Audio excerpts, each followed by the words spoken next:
तर नीट संशयित paper फुटीचं Nashik connection समोर आलेलं आहे। शुभम खैरनार नावाच्या तरुणाला नाशिक क्राईम ब्रँचने अटक केली आहे। खैरनार हा स्वतः आयुर्वेद शाखेचा विद्यार्थी आहे। तो भोपाळच्या एका महाविद्यालयातून BA-MS चं शिक्षण घेतोय। पोलीस सध्या खैरनारची कसून चौकशी करत आहेत।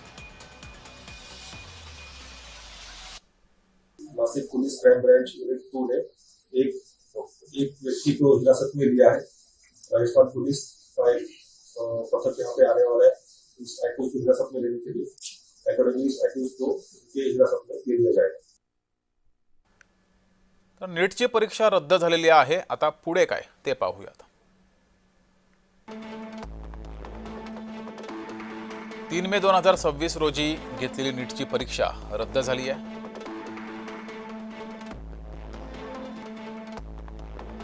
नव्या परीक्षेची तारीख लवकरच NTA कडून कळवण्यात येईल। परीक्षार्थींचे परीक्षा केंद्र 3 मे रोजीचेच राहणार आहेत।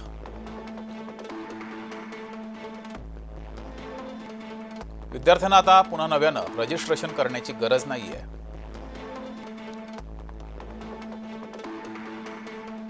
विद्यार्थ्यांकडून नव्या परीक्षेसाठी पुन्हा शुल्क आकारलं जाणार नाहीये।